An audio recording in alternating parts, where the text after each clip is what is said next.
Senior सियासी तज्ज़ियाकार और सहाफ़ी सलीम साफ़ी ने कहा है कि अफ़गानिस्तान की अमारत इस्लामी और टीटीपी ने सख्त अल्फाज में सानह बाजोड़ की मजम्मत की, लेकिन हर रोज़ पाकिस्तानी फोर्सेस के खिलाफ या अमीर मकाम जैसे लोगों के खिलाफ टीटीपी जो कार्रवाइयाँ करती और जिम्मेदारियाँ कबूल करती है, इनकी कभी अमारत इस्लामी ने मजम्मत नहीं की। इसलिए अगर कोई जिरगा होना है तो इसमें इस बुनियादी सवाल का जवाब देना होगा कि अमारत इस्लामी अफगानिस्तान और इसके अमीरुल मोमिनीन को अपना अमीरुल मोमिनीन मानने वाले टीटीपी के बारे में क्या पॉलिसी होनी चाहिए, क्योंकि कज़िये की हल की कुंजी अमारत इस्लामी और इसके अमीरुल मोमिनीन मुल्ला हबतुल्लाह के हाथ में है। इस मसले का कोई हल ना निकाला गया तो न सिर्फ अगला इलेक्शन तारीख का सबसे खूनी इलेक्शन होगा, बल्कि खाकम बदहन सूरत हाल इतनी ख़राब हो सकती है कि हम 2014 को भूल जाएंगे।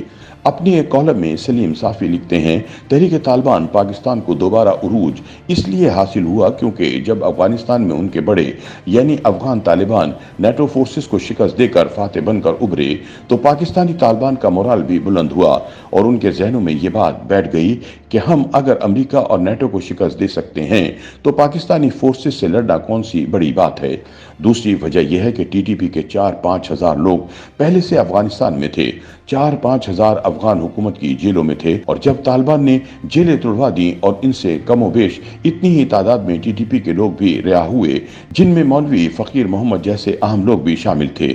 तीसरी वजह यह है कि पाकिस्तान के अंदर स्लीपर सेल्स की सूरत में इनफरादी या ग्रुपों की शक्ल में टीटीपी के जो लोग खामोश बैठे थे वो भी अफगानिस्तान जाकर टीटीपी से जा मिले, बल्कि मजहबी रुझान रखने वाले हजारों मजीद नौजवान भी वहां चले गए। चौथी वजह यह है कि पहले टीटीपी कई धड़ों में बढ़ चुकी थी, लेकिन मुफ्ती नूर वली की क़यादत में वो इकट्ठी हो गई। एक मुफ्ती और पढ़ा लिखा शख्स होने के नाते मुफ्ती नूर वली में क़यादत की सलाहियत ज़्यादा है, जबकि महसूद होने के साथ साथ अफगान तालिबान से भी इनकी बहुत कुर्बत है। सलीम साफ़ी कहते हैं कि पांचवी वजह यह है कि पहले टीटीपी के लोग ड्रोन वगैरह की वजह से अफगानिस्तान के पहाड़ों में छुपे थे। ड्रोन की वजह से इनका आपस में मिल बैठना और राब्ता करना मुश्किल था, लेकिन अमरीकी अफवाज के निकलने के बाद ड्रोन हमलों और गिरफ्तारी का खतरा टल गया और वो अफगानिस्तान के शहरों में आकर आज़ादाना फिरने और इजलास मुनक्किद करने लगे। छठी वजह यह थी कि जहां जहां टीटीपी के लोग थे वहां वहां अमेरिका और नेटो का छोड़ा हुआ माले गनीमत अफगान तालिबान ने इन्हें दे दिया। यूं नेटो के छोड़े हुए जदीद तरीन हथियार भी इनके हाथ आ गए, जबकि माली वसाइल भी बहुत बढ़ गए। अब सवाल यह है कि टीटीपी सवात, वजीरिस्तान और पाकिस्तान के दीगर इलाकों में कैसे वापस आई और फिर मामलात बिगड़े क्यों। इसका जवाब यह है कि हम जैसे तालिब इल्म इल्तिजाएं करते रहे कि अब चूंकि अफगान तालिबान एक तंजीम नहीं बल्कि हुकूमत बन गए हैं और चूंकि टीटीपी उनके ताबे है, इसलिए टीटीपी के साथ जो भी बात हो वो अफगान अमारात इस्लामी के जरिए की जाए। अफगानिस्तान के लिए पाकिस्तान के खुसूसी नुमाइंदे मोहम्मद सादिक का भी यही मौक़िफ़ था, इसलिए वो टीटीपी के साथ मुज़ाकरात के किसी अमल में नजर न आए। लेकिन ऐसा करने के बजाय उस वक्त के वजीर आज़म इमरान खान ने DGISI लेफ्टिनेंट जनरल फैज़ हमीद को बराह रास्त टीटीपी से मुज़ाकरात की इजाज़त या हिदायत दी। उनकी तरफ से अफगान तालिबान से कहा गया कि वो टीटीपी को हमारे साथ मुज़ाकरात के लिए बिठाएं। चुनाचे इमरान खान की हुकूमत में टीटीपी की क़यादत और पाकिस्तानी हुकाम आमने सामने एक टेबल पर बैठ गए। सलीम साफ़ी कहते हैं कि पाकिस्तान में टीटीपी का नया जन्म और उरूज अफगानिस्तान में तालिबान की हुकूमत के क़याम से हासिल हुआ। तहरीक तालिबान पाकिस्तान कल भी तहरीक तालिबान अफगानिस्तान की ज़ैली तंजीम थी और आज भी है। इसलिए इमरान खान हों कि मौलाना फजलुर रहमान, जो भी अफगानिस्तान में तालिबान की हुकूमत और जमहूरियत की बजाय खिलाफत के क़याम का मुतमन्नी था, इसे ज़ेब नहीं देता कि वो वावेला करे।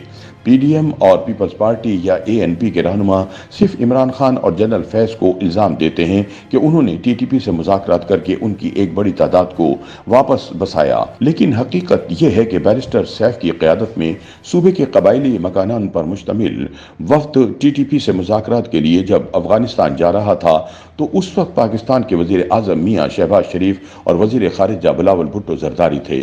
सवाल यह है कि अगर जिरगा गलत कर रहा था तो उन्होंने इसे रोका क्यों नहीं। इसमें कोई शक नहीं कि इस जंग में सबसे ज़्यादा पख्तून कुर्बान हो रहे हैं, लेकिन ये मसला पख्तून का बनाया हुआ है और ना तन्हा पख्तून हल कर सकते हैं। ये इन पॉलिसियों का नतीजा है जो इस्लामाबाद और पिंडी में अफगानिस्तान से मुताल्लिक बनती रहीं।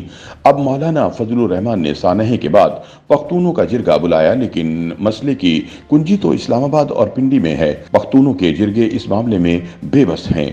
अफगान पॉलिसी बनाना, ऑपरेशन या मुज़ाकरात का फैसला करना, तालिबान हुकूमत से डीलिंग और अफगान माजरीन से मुतालिक पॉलिसियां बनाना सब कुछ पिंडी और इस्लामाबाद में हो रहा है, तो फिर जिरगा जिरगा खेलने की क्या ज़रूरत है।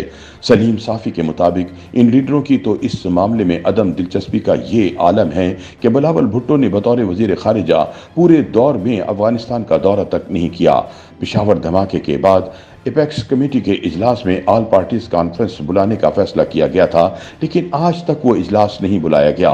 इस मामले पर पूरी रियासत का किरदार एक तरफ, जबकि तन्हा साबिक नुमाइंदा खुसूसी सादिक खान का किरदार दूसरी तरफ था।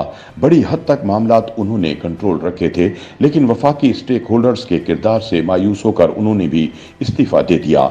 इसलिए मौलाना साहब अगर क़ज़िये के हल में संजीदा हैं तो पेशावर में बेबस पख्तूनों के जिरगे पर वक्त ज़ाया करने के बजाय इस्लामाबाद के वज़ीर आज़म हाउस में ऑल पार्टीज कॉन्फ्रेंस बुलाएं और सिविल मिलिट्री क़यादत को साथ बिठाएं।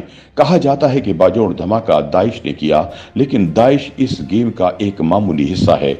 दाइश ने अगर ये एक कार्रवाई की है तो टीटीपी ने हजारों कार्रवाइयां की हैं।